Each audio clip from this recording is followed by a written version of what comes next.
Hello students, so in today's session we are going to learn about energy stored in capacitor with easy derivation. So initially हमारे पास दो parallel plate है capacitor की जो कि अनचार्ज है. So consider a capacitor of capacitance C. Initially charge on the capacitor is 0. Let a charge d Q is given to it in a small steps. तो हमने अब क्या किया हुआ है कि जैसे ही हमारे पास दो पैरेलल प्लेट थी, ठीक है, उस पैरेलल प्लेट के अंदर हमने यहाँ पे डी क्यू जितना चार्ज यहाँ से मूव करवाया.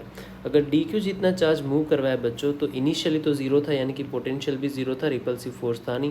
लेकिन धीरे धीरे धीरे धीरे करते करते करते यहाँ पे बेटा चार्ज देखे गए तो एक रिपल्सिव फोर्स क्रिएट हुआ, और जिसकी वजह से हमें वर्क डन करना पड़ेगा. तो हमें पता है कि जो पोटेंशियल होता है वो होता है work done per unit charge. अगर मुझे डी क्यू अमाउंट जितना चार्ज मूव करवाना है तो मुझे डी डब्ल्यू जितना वर्क डन करना पड़ेगा. ठीक है, सो यहाँ पे मेरा जो फॉर्मूला बनेगा वो बनेगा D W is equals to V D Q, क्योंकि पोटेंशियल जो है बेटा वो वी जितना है. नाउ वी नो दैट कि sir V is equals to अपन लिख सकते हैं क्यू बाई सी. तो हम v की जगह पे बेटा यहाँ पे रख देंगे q बाई सी, तो ये बन जाएगा q by C d Q, और ये हो जाएगा डी डब्ल्यू. तो मुझे तो एक चार्ज के लिए डी डब्ल्यू करना पड़ा. अगर मैं ऐसे बहुत सारे चार्जेस लाऊंगा तो मुझे डी डब्ल्यू सारे वर्क डन को जोड़ना पड़ेगा. And that's why we need to integrate from both side. तो हमें इंटीग्रेशन करना पड़ेगा दोनों साइड. तो हम यहाँ पे इंटीग्रेशन कर रहे हैं डी डब्ल्यू क्यू बाई सी, और ये हो गया डी क्यू. अब बच्चों हमें लगानी पड़ेगी एक लिमिट.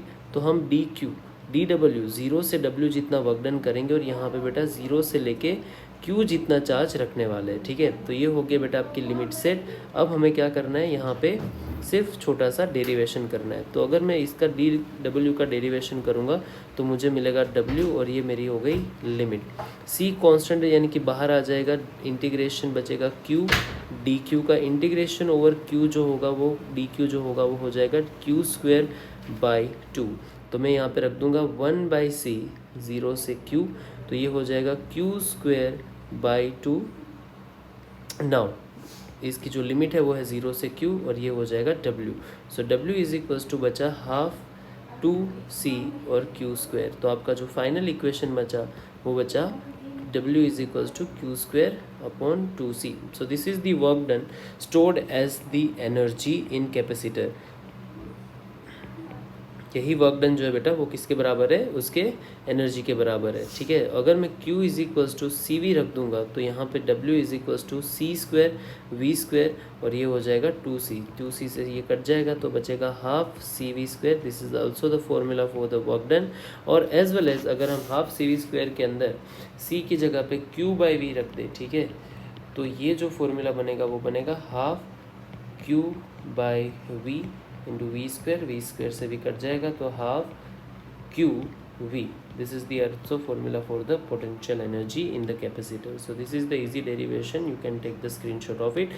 Thank you बच्चा पार्टी.